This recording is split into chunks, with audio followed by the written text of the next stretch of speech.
श्रीराम जय जय राम. श्री अनंतकोटी ब्रह्मांड नायक राजाधिराज सच्चिदानंद सद्गुरु श्री ब्रह्मचैतन्य महाराज की जय. जय जय रघुवीर समर्थ. श्रीराम. श्री महाराजांचे व्यक्तिदर्शन. गोंदवलेकर महाराज चरित्र आणि वाङ्मय या ग्रंथाच्या आधारे. लेखक प्राध्यापक के.व्ही. बेलसरे. श्री महाराजांचे व्यक्तिदर्शन. सगुण स्वरूप. शके 1766 माघ शुद्ध द्वादशी 19 फेब्रुवारी 1845. बुधवारी सकाळी 9:30च्या सुमारास गोंदवल्याला श्री महाराजांचा जन्म झाला आणि शके 1835 मार्गशीर्ष वद्य दशमीला 22 डिसेंबर 1913 सोमवारी पहाटे सूर्योदयाच्या सुमारास गोंदवल्यासच वयाच्या 69व्या वर्षी त्यांनी देह ठेवला. श्री महाराजांची उंची सुमारे 167 सेंटीमीटर आणि वजन जवळजवळ 70 किलोग्रॅम होते. मध्यम बांधा, पिवळसर झाक असलेला गोरा रंग, रुंद चेहरेपट्टी, भव्य कपाळ, सरळ नाक, पांढरे शुभ्र दात आणि चमकदार डोळे अशी एकंदर त्यांची ठेवण होती. त्यांच्या तोंडावर एक प्रकारचे तेज तरळत असल्याने त्यांच्या साध्या मंद स्मिताने प्रत्येक माणसावर त्यांची सहज छाप पडे. श्री महाराज 24 तास लंगोटी घालीत, पण पुष्कळ वेळा कफनी, टोपी किंवा फरगुल घालीत. कमरेला कधी छाटी, धोतर, पितांबर किंवा उपरणे गुंडाळीत आणि कधी डोक्याला रुमाल बांधीत. कपाळाला केशरी गंध लावून मध्ये काळी रेख काढीत आणि मुद्रा लावीत. पायात नेहमी खडावा असत आणि हातात बहुतेक रुमाल असे. श्रीराम मंदिरात रामासमोर एक कोच ठेवलेला असे. अजूनही तो तसाच ठेवलेला आहे. त्यावर ठेवलेल्या तक्क्याला टेकून ते बसत. आजोबा आजी त्यांना गणपती म्हणून हाक मारीत, तर आई वडील त्यांना गणू म्हणून संबोधित. गावचे लोक त्यांना गणूबुवा म्हणत. उत्तर भारतात लोक त्यांना दख्खन के महाराज असं म्हणत. श्री महाराजांचे गुरु श्री तुकामाई त्यांना माझा बाळ म्हणून हाक मारत. सर्व शिष्यमंडळी त्यांना महाराज म्हणत, तर ते स्वतः ब्रह्मचैतन्य बुवा रामदासी अशी आपली सही करीत. सवयी व आवडीनिवडी. श्री महाराजांना प्रवासाची विलक्षण आवड होती. त्यांनी वयाच्या 12व्या वर्षापासून ते 45व्या वर्षापर्यंत कल्पनातीत प्रवास केला. या प्रवासामध्ये त्यांना तत्कालीन समाजजीवन उत्तम रीतीने पाहण्यास मिळाले. श्री महाराज पोहण्यात फार पटाईत होते. ज्याला मुळीच पोहता येत नाही अशा माणसाला बरोबर घेऊन ते गंगेमधून या तीरापासून पलीकडच्या तीरावर सहज जात. उताणे पडून पाण्यावर तरंगण्याची त्यांना फार हौस. घोड्यावर बसण्याची कला त्यांना अवगत होती. कोणत्याही वात्रट व मुरदाड घोड्याला ते नरम आणीत. जनावराला एकदा त्यांचा स्पर्श झाला की ते त्यांना वश होऊन त्यांच्यावर प्रेम करू लागे. श्री महाराज पळण्यात व झाडावर चढण्यात फार पटाईत होते. सूर्यनमस्कार व दंड ते चांगले काढीत. खो खो, आट्यापाट्या वगैरे खेळ ते हौसेने खेळत. वय होऊन पोट सुटले तरी त्यांचा चटपटीतपणा व चपळपणा कायम होता. वयाच्या 62व्या वर्षी काशीमध्ये पायात खडावा घालून 100-125 दगडी पायऱ्यांचा घाट ते चटपट उतरून किंवा चढून जात. स्वच्छ व वळणदार अक्षराची त्यांना फार आवड. त्यांचे स्वतःचे अक्षर फार सुबक व वळणदार होते. मोठ्याने, स्पष्ट व अर्थ समजून वाचण्याची त्यांना आवड होती. लहान मुलांचे त्यांना फार प्रेम. ते त्यांच्यात खेळत व त्यांच्या मनाप्रमाणे वागत. विद्यार्थ्याने आपल्या अभ्यासात मागे पडता कामा नये असे ते वारंवार सांगत. श्री महाराज आपल्या घरी यावेत असे ज्याला वाटे त्याने आपल्या लहान मुलाला अगर मुलीला त्यांना घेऊन येण्यास पाठवावे आणि श्री महाराजांनी आढेवेढे न घेता जावे हे गोंदवल्यास नेहमी पाहावयास सापडे. कवितेची व गोड गळ्याच्या गायनाची त्यांना फार आवड. ते स्वतः कविता रचित आणि लोकांनी केलेल्या कवितांचा मोठ्या रसिकतेने परामर्श घेत. तसेच ते बसल्या बसल्या मारुतीरायाचे सुंदर चित्र काढीत. त्यांना स्वाभाविक आवड भजनाची, देवाच्या गोष्टींची, नामस्मरणाची व एकांताची होती. त्यांना विद्वान माणसापेक्षा अडाणी मनुष्य आवडे, श्रीमंतापेक्षा गरीब आवडे आणि शहरात राहण्यापेक्षा खेडेगावात राहणे आवडे. नवरा बायकोमध्ये, आई बाप मुलांच्यामध्ये, भाऊ बहिणींमध्ये निष्कपट प्रेम असले तर त्यांना त्याचे विशेष कौतुक वाटायचे. सासू आणि सून प्रेमाने राहिल्या तर दोघींची ते फार स्तुती करत. प्रपंचामध्ये निष्कपट प्रेम करायला शिकणे ही भगवंतावर प्रेम करायला शिकण्याची पहिली पायरी आहे, असे ते नेहमी सांगत. व्यक्तिमत्व. श्री महाराजांचे सारे व्यक्तिमत्व त्यांच्या चमकदार डोळ्यांमध्ये आणि विलक्षण वाणीमध्ये व्यक्त होत असे. त्यांच्या पाहण्यामधील आणि बोलण्यामधील विशिष्ट प्रकारच्या मोहिनीमुळे त्यांच्याशी विरोध करणारी माणसे त्यांच्या दृष्टीच्या कक्षेत आल्यावर आणि त्यांचे भाषण ऐकल्यावर वश होऊन जात. वारकऱ्यांशी, रामदासांशी, अडाणी शेतकऱ्यांशी, इंग्रजी शिकलेल्या तरुण तरुणींशी, कलावंतांशी, शास्त्री पंडितांशी, सुधारकांशी, सनातन्यांशी, व्यापाऱ्यांशी, नोकरीवाल्यांशी, डॉक्टरांशी, इंजिनियरांशी श्री महाराज त्यांच्या भाषेत बोलायचे आणि त्या व्यवसायातील एखादी उपमा घेऊन नामाचे महत्त्व समजावून द्यायचे. त्यामुळे प्रत्येक मनुष्य त्यांचे म्हणणे समजून प्रसन्न होई. भक्तीचे, भगवंताच्या प्रेमाचे व नामाचे तसेच संतांच्या वागणुकीचे स्पष्टीकरण करताना त्यांच्या वाणीला स्फुरण चढे आणि त्यावेळी ते उत्तम प्रकारचे दृष्टांत सहज बोलून जात. मनुष्याला गोंजारून वळवून घेण्याची कला जशी त्यांना अवगत होती, तशीच वाह्यात माणसाला खडसावून ताळ्यावर आणण्याची कला पण त्यांच्यापाशी भरपूर होती. त्यांची भाषा घरगुती, सोपी व सहज मधुर होती. त्यांची वाक्ये लहान पण जोरकस असायची आणि त्यात कृत्रिमतेचा लवलेशही नसल्याने ती वाक्ये ऐकणाऱ्यांच्या हृदयाला जाऊन भिडत. जीवनाचे अनंत नमुने त्यांनी बघितले असल्याने सामान्य मनुष्यांची सुखदुःखे, त्यांच्या खऱ्या वासना, भावना, त्यांच्या अडचणी याची संपूर्ण कल्पना त्यांना स्पष्टपणे आली होती. त्यामुळे श्री महाराज प्रापंचिक लोकांच्या अवस्थेचे वर्णन करू लागले म्हणजे ते इतके वास्तववादी असे की त्यांची भाषा अंतःकरणाचा ठाव घेई व ऐकणाऱ्याचे त्यांच्यावर प्रेम बसे. त्यांची प्रतिभा अहोरात्र जागृत असायची म्हणून त्यांची भाषा नेहमीपेक्षा निराळी वाटे. लोकांना भगवंताकडे वळवण्यासाठी श्री महाराजांनी आपल्या वाणीची सर्व शक्ती कामाला लावली. श्री महाराजांच्या वागण्यामध्येही विलक्षण खुबी असे. शिष्योत्तम ब्रह्मानंदांपासून थेट व्यसनी माणसांपर्यंत त्यांची वागणूक समान असे. माझ्यावर श्री महाराजांचे फार प्रेम आहे असे प्रत्येकाला वाटे. प्रत्येक माणसाचे अंतर जाणून ते त्याच्याशी बोलत, म्हणून प्रत्येक माणसाला खूण पटून फार समाधान मिळत असे. समजूतदार मनुष्य श्री महाराजांना विशेष आवडे. एकच मनुष्य पूर्णत्वाला जाण्यापेक्षा पुष्कळ माणसे थोडी पुढे जाणे चांगले असे त्यांचे म्हणणे असे. त्यांनी कधीही कोणाचा अवहेर केला नाही. कसाही मनुष्य येवो त्याला सुधारण्याचा मार्ग त्यांच्यापाशी असे. त्यांच्या वागण्यात बोलण्यात फार मर्यादा, आकर्षकता व गोडवा भरलेला असे. मुलांची, विशेषतः बुद्धिमान तरुणांची मने आकर्षित करून त्यांना आपलेपणाचा लळा लावण्याचे त्यांचे सामर्थ्य फार विलक्षण होते. ते स्वतः बहुधा लिहित नसत, कोणाला तरी लिहून घेण्यास सांगत. सांगण्याचा प्रवाह सारखा चाले. लिहिणे संपल्यावर पुन्हा वाचून घेत.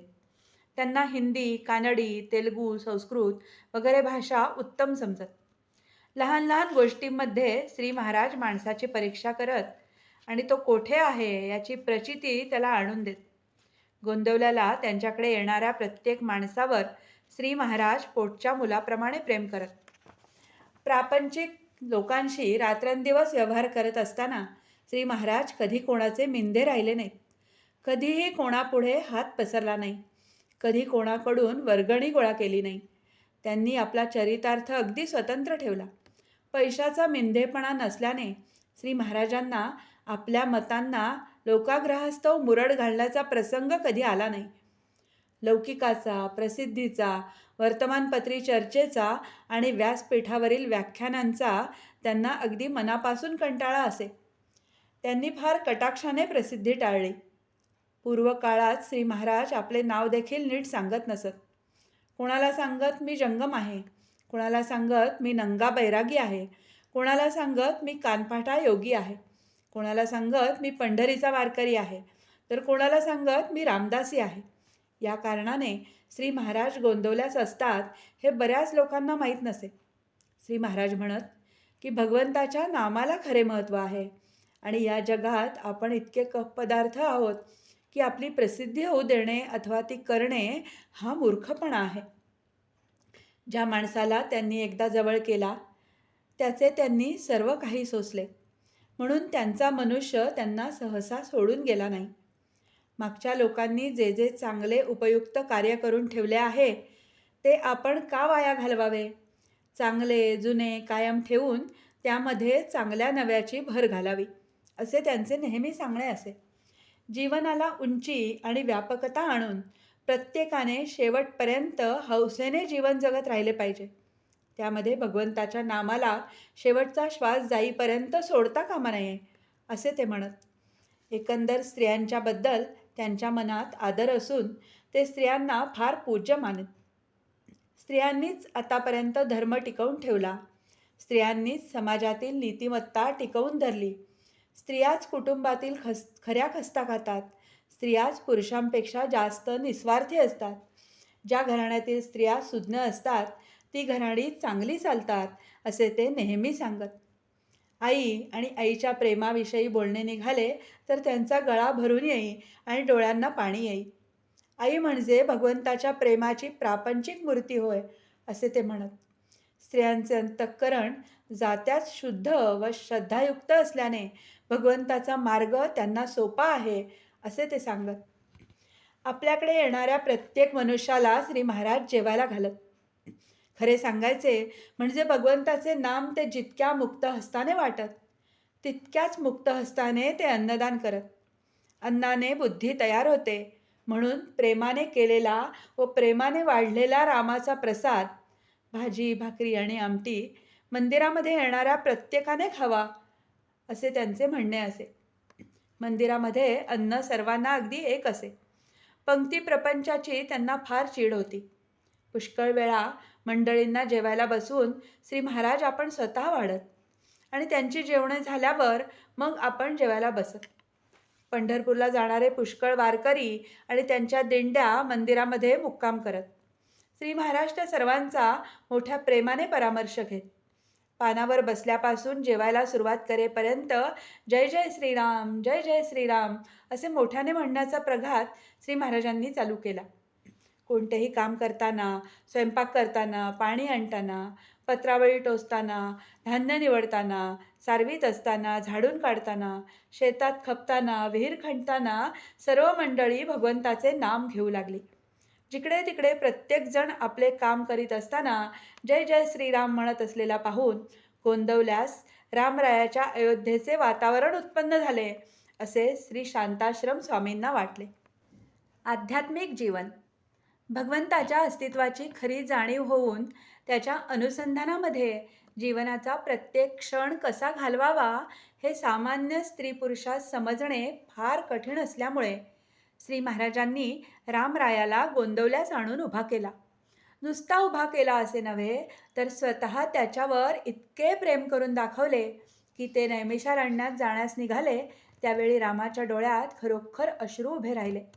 जो जो मनुष्य त्यांच्याकडे येई त्याला मोठ्या प्रेमाने ते सांगत, अरे माझ्या रामाला एकदा डोळे भरून पहा आणि नंतर घरी जा.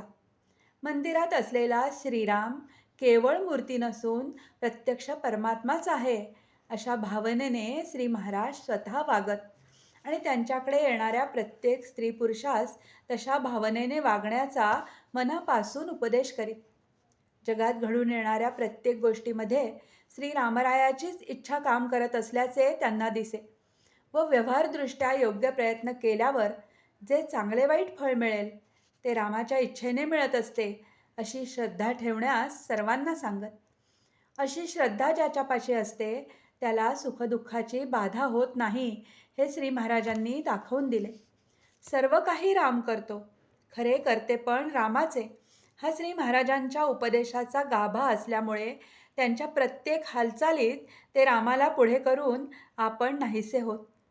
भगवंताकडे कर्तृत्व देऊन आपण मीपणाने नाहीसे होणे ही युक्ती सर्वांनी शिकावी, म्हणून यांनी जन्मभर श्रीरामालाच लोकांच्या समोर ठेवले. नवीन मनुष्य आला की श्री महाराज त्याला सांगत, प्रथम रामाला नमस्कार करून यावे, नंतर इतरांना नमस्कार करावा. आपल्या जीवनातील प्रत्येक क्रिया ही रामाच्या करता व्हावी. आपले जगणे देखील त्याच्या सेवेसाठी असावे, असा त्यांचा फार आग्रह असे. प्रत्येक माणसात भगवंताकडे जाण्यास उपयोगी पडणारा एक गुण असतोच असतो. त्या गुणाचा उपयोग व विकास करून भगवंताकडे कसे जावे हे प्रत्येकाला शिकवण्याचे काम ते करत असत. तत्व कितीही उच्च असले तरी त्याचा खरा व पूर्ण अर्थ तत्वाच्या आचरणामध्ये समजतो, अशी त्यांची ठाम भूमिका असल्याने वेदांताची प्रमेये किंवा भगवंताची निष्ठा रोजच्या प्रापंचिक जीवनात उतरली पाहिजेत यावर त्यांचा फार कटाक्ष होता. परमार्थ हा प्रपंचात मिसळला पाहिजे असे ते नेहमी सांगत. ज्या प्रपंचात राम नाही त्या प्रपंचात आराम होणार नाही हे वरचेवर अनेक प्रकाराने ते पटवून देत. आपल्या संगतीला येणाऱ्या प्रत्येक माणसाला भगवंताच्या निष्ठेचे आणि नामाचे महत्त्व कळले पाहिजे हा त्यांचा अट्टाहास होता. म्हणून जन्मभर परमार्थाचे अखंड चिंतन त्यांनी केले व लोकांकडून करवून घेण्याचा प्रयत्न केला. खऱ्या परमार्थाबद्दल लोकांमध्ये नाना तऱ्हेच्या गैरसमजुती, नाना प्रकारचे प्रमाद व विपरीत आचार दृढमूल झालेले असतात. ते सर्व दूर करण्याचा प्रचंड खटाटोप त्यांनी जन्मभर केला आणि हे करताना समाजातील अनेक व्यक्तींकडून अनेक प्रकारचा त्रास त्यांना सोसावा लागला. आपल्याकडे येणाऱ्या कोणत्याही माणसाचा अव्हेर करायचा नाही हे श्री महाराजांच्या जीवनाचे प्रधान तत्व होते. निंदक जरी त्यांच्याकडे आला तरी ते त्याच्याशी प्रेमाने वागत. तीच रीत व्यसनी माणसाशी वागताना ते पाळीत. त्याचा परिणाम असा होई की तो मनुष्य आपोआप त्यांना वश होऊन जाई आणि एकदा तो वश झाला की त्याला भगवंताच्या मार्गावर नेऊन सोडण्याची त्यांची करामत पाहायला मिळेल. नुसता प्रपंच चांगला करणे हे काही मनुष्यजन्माचे ध्येय नाही. जनावरे देखील आपापला प्रपंच करतात. मनुष्याने भगवंताची उपासना करून त्याची प्राप्ती करून घेतली पाहिजे, तरच प्रपंचातील कष्टांचे सार्थक होते. सध्याच्या परिस्थितीत उपासना करण्यास नामासारखा सोपा उपाय नाही, म्हणून प्रत्येकाने नामाचीच कास धरावी. हेच त्यांच्या शिकवणीचे सूत्र होते. हे तत्व स्वतः पूर्णतः आचरणात आणून मगच त्यांनी लोकांना सांगितले. इसवी सन 1913 साली गोंदवल्यास झालेला रामनवमीचा उत्सव म्हणजे श्री महाराजांच्या आयुष्यातील शेवटचा मोठा उत्सव होय. 9 दिवस अहोरात्र अखंड नामस्मरण चालू होते. शिवाय रोज कीर्तन, पुराण, प्रवचन, अध्यात्मसंवाद इत्यादी गोष्टी सुरू होत्याच. जवळजवळ 5,000 माणसे गोंदवल्यास जमली होती. नमस्कार करायला येणाऱ्या प्रत्येक माणसाच्या पाठीवरून हात फिरवून श्री महाराज त्याला सांगत, बाळ, भगवंताने प्रपंचामध्ये ज्या परिस्थितीत आपल्याला ठेवले आहे तिच्यामध्ये समाधान मानावे आणि त्याच्या नामाला कधी विसरू नये. जो नाम घेईल त्याच्या मागे राम उभा आहे. नाम घेणाऱ्याचे राम कल्याण करतो. एवढे माझे सांगणे शेवटपर्यंत विसरू नका. भगवंताच्या नामाची थोरवी गाता गाता त्यांच्या आयुष्याचा प्रत्येक क्षण गेला. नामाचे महत्त्व सांगण्यासाठी ते जन्माला आले. जन्मभर नामाचे त्यांनी गायन केले आणि आपल्या आयुष्याचे शेवटचे क्षणही नामाचे महत्त्व सांगण्यात त्यांनी घालवले. श्री महाराजांनी जन्मभर काया वाचा मनाने जगात एका नामाशिवाय दुसरे काही सत्य मानलेच नाही. जयाचा जनी जन्म नामार्थ झाला, जयाने सदा वास नामात केला. जयाच्या मुखी सर्वदा नाम कीर्ती, नमस्कार त्या ब्रह्मचैतन्य मूर्ती. सद्गुरुनाथ महाराज की जय. जय जय रघुवीर समर्थ. श्रीराम समर्थ. संतांचे ग्रंथ हे अगदी प्रिय व्यक्तीच्या पत्राप्रमाणे मन लावून वाचावेत. वाचनाचे मनन झाले की ते आपल्या रक्तामध्ये मिसळते. ग्रंथाच्या वाचनाने आपला दोष आपल्याला कळतो आणि आपली चूक आपल्याला कळली तर आपण लवकर सुधारतो. हा ग्रंथ माझ्याच करता सांगितला आहे, तो कृतीत आणण्याकरता आहे, ही भावना ठेवून वाचन करावे. वाचन आणि साधन बरोबर चालावे. मग वाचकाला खरा अर्थ कळतो आणि आनंद होतो. वेदांत हा आचरणात आणल्याशिवाय त्याचा उपयोग नाही. हितकारक गोष्ट आचरणात आणलीच पाहिजे. आचरणात आणले नाही तर त्या वाचनाचा काय उपयोग? त्याने खरे साधन बाजूलाच राहते आणि त्या वाचनाचाच अभिमान वाटतो. जानकी जीवन स्मरण. जय जय राम.